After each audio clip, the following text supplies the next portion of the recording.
Hi guys, welcome back to our channel. My name is Sergey and I'm the owner of Sergey Green Studio. We provide photography and videography services here in Los Angeles. And with this video, I'm keep going with my videos for fellow photographers out there who just starting. This is the educational series of the videos. And in today's video, we're going to be talking about the engagement photo shoots. Why do we need them? At least two reasons: how to shoot them, how to pose the couple, how to prepare for this, and how to edit this. So without any further ado, let's get started. First of all, why do we need the engagement photo shoot? Well, for a photographer, there's two reasons. First of all, you can get comfortable with your couple. In today's reality, we book in our clients through the Zoom, sometimes through the personal meetings, but they never been in front of our camera. And if we're gonna go right away to the wedding and start shooting, it's going to be like try to accelerate from like 0 to 60 in no time. It's not a comfortable situation. What you want to do, you want to meet with the couple beforehand, like a couple of months before that, and do the photo shoot with them. Just three of you and them. You're not limited with time. Relatively, you have like about an hour or two. And they will get to know you, you will get to know them, you will see how they react on the certain things, how do they react on a certain poses, whether they like it or not. Do they prefer to do everything in motion, or are they into like a standing pose? So you can figure out all that. And the other thing, which is not rare at all, is you can book your client that way. It's much easier to book an engagement photo shoot than the wedding. And if they did the engagement photo shoot with you and you did a beautiful job, show up on time, did the beautiful job and gave them the photos on time, guess who they're going to hire for their wedding? Like 99%, that's going to be you. And again, engagement photo shoot, it's much easier to book. What I do, and it works in all the time, when I do the engagement photo shoot and people pay me hourly for that, I'm saying, when you're going to book me, don't worry, your money not going to go away. We will deduct this amount from your wedding package. It's not a big loss for me, but for them, in their mind, they already have some money towards their wedding photography, and it's not really smart to lose it. Basically, they already have pretty good deal. So now when you determine that you really need to do the engagement photo shoot, how do you plan it? I like to plan it in a very simple way.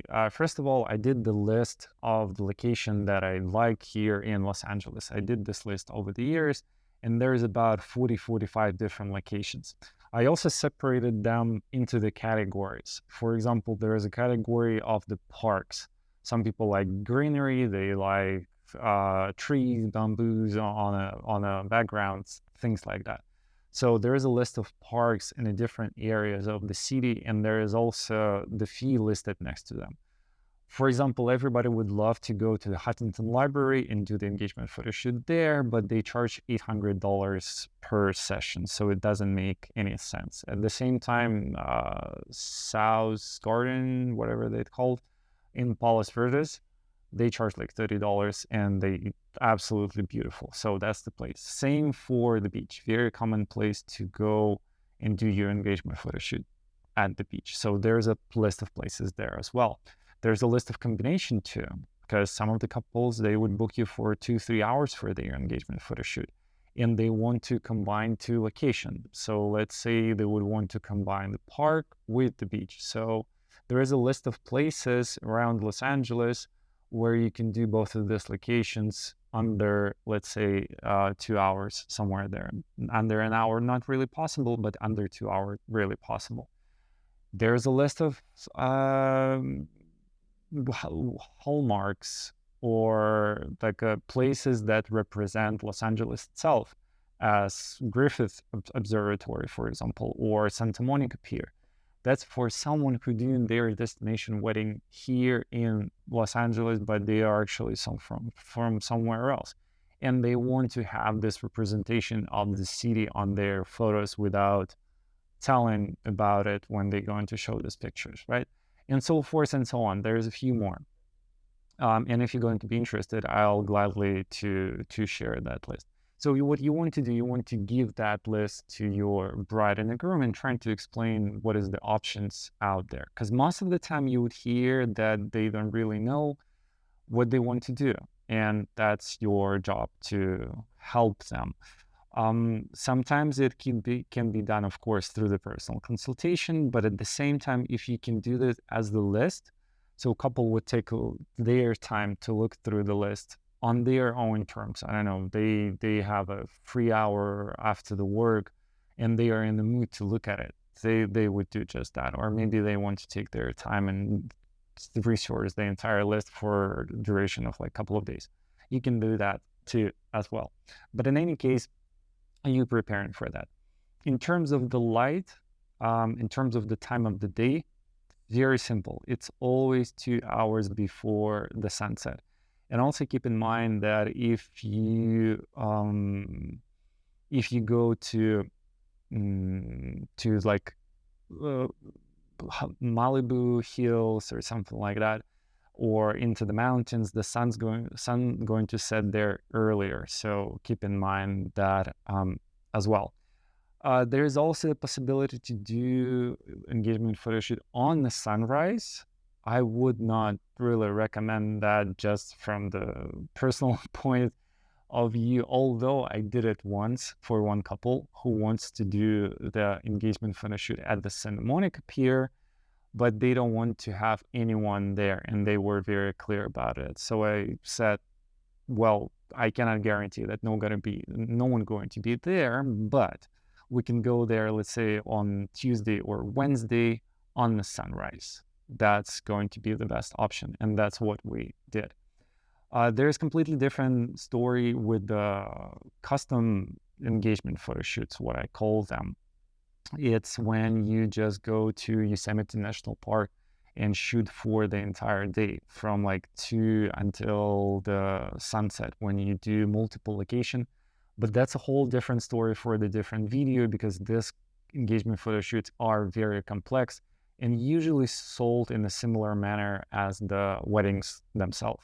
So now when we chose the location, chose the time, figure out the rest of the stuff, let's talk about the actual shooting process and the technical aspects of that. What do you want? I've seen different approaches to that. Some photographers prefer to bring the light, do this dramatic effects and everything.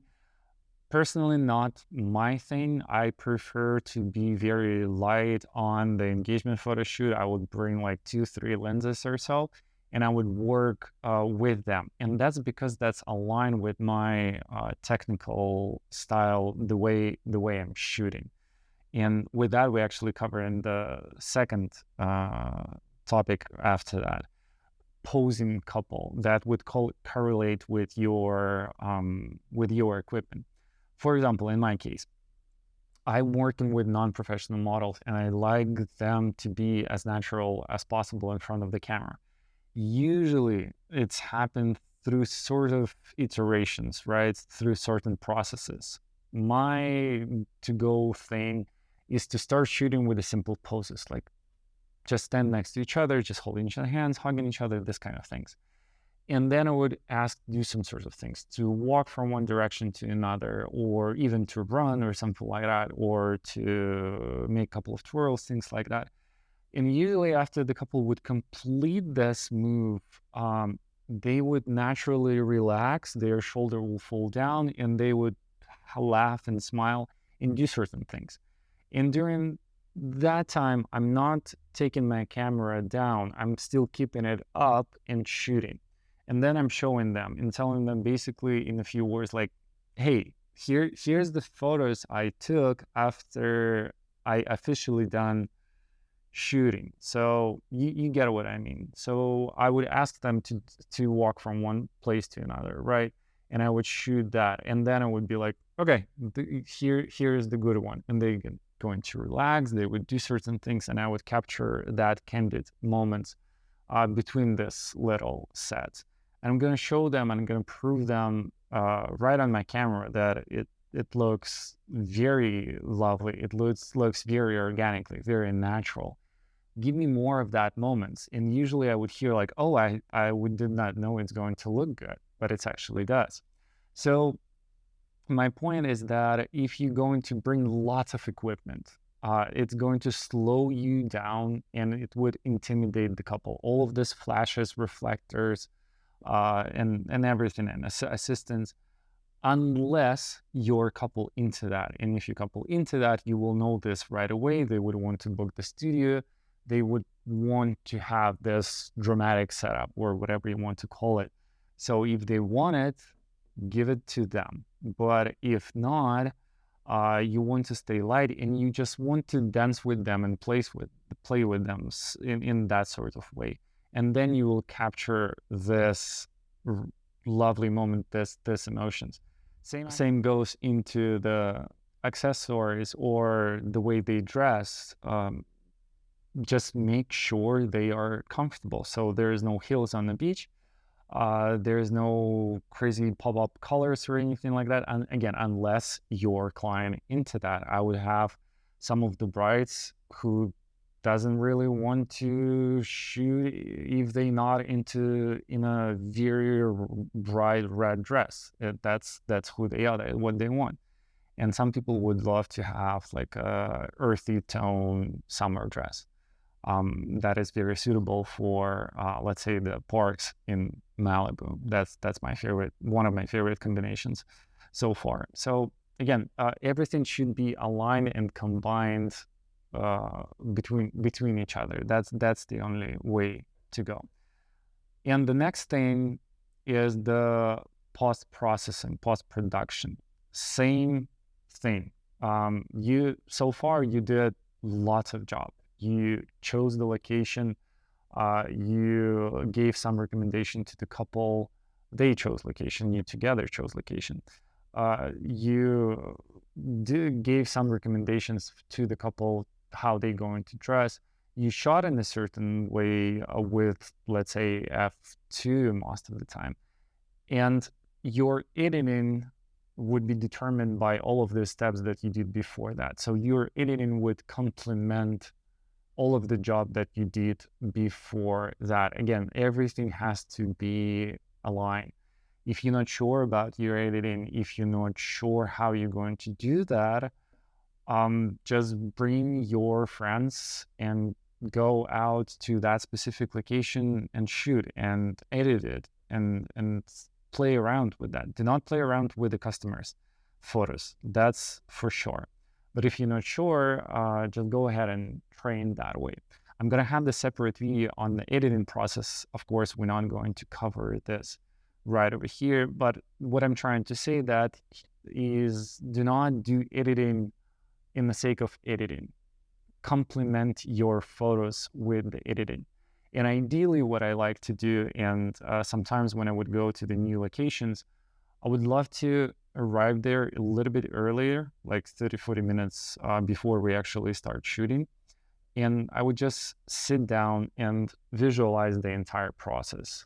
Where are we going? What photos I'm taking? Are they horizontal? Are they vertical? Are they close-up? Or the medium range? Or the wide shots? What are they doing? So I would visualize the entire process prior to shooting. That way I'm going to be much calmer because I have a plan already, and we just go with that plan. That's why sometimes people would be surprised when we would shoot for like an hour and a half, and I would show them that we did 1,500 photos. Is that because I'm not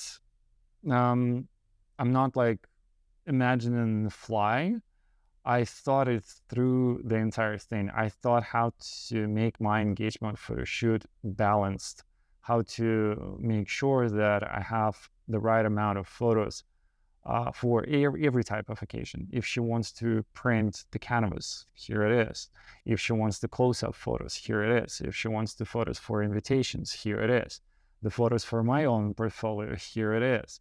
Details, here it go again. So all of the photos has to be there. So you have to find the balance between her preferences or his preferences, and your own preferences. So it's like half of it your portfolio, of course, and half of it it's what your client exactly want. I went a little bit deeper, but you got an idea. And that would be pretty much it for this video. Another thing I want to add it, and this is crucial, lots of photographers, especially who's just starting, do not really realize how harmful can it be. You have to deliver your photos on time, or even better, earlier. Ideally, what you want to do, you want to do your engagement photo shoot, especially when you're just starting, and give few photos in the next couple of days. You want to make sure that your future bride would share these photos with the friends and family, because that's your potential customers too. In my case, for example, most of the engagement shots got delivered in a week, the max in 2 weeks, no more than that. You cannot have the luxury given the photos in a month or so. You don't have mood, inspiration, or you procrastinate or whatever. That it doesn't really count. It's not matter at all. You have to give all of the photos on time, the best in the best way possible. Doesn't mean that you have to cut the corners in the editing. If you cannot edit that on time, maybe delegate some editing to someone else, but make sure you deliver photos on time always. So as a conclusion, I want to say that now you have an idea why do you want to do the engagement photo shoot. If you, again, just starting and you feel like your customers would not want to get an additional photo shoot, it's going to cost them at something additional, do it anyway. Add it into the package, do it for free. It's a good practice. The more you shoot, then better. If you just started, you should have 3 photo shoots a week anyway. And if you're just starting, go ahead and do this. Do the photo shoots for your friends, for anyone who is out there. Then the quicker you will build the portfolio, then better. And it's all about the hours too. The more hours you invest, then better it's going to be. By watching this video, it's not going to progress, same as for piano. Like, you just have to sit and play, really. I think it's obvious, but from my observation, not really always. Anyway, if you have any questions besides the one that I covered, please let me know and comment below. I'll be glad to answer. Thank you again, guys, so much for watching. Make sure you subscribe to this channel, and I'll see you next Thursday with the next video in this series. Thank you so much for watching.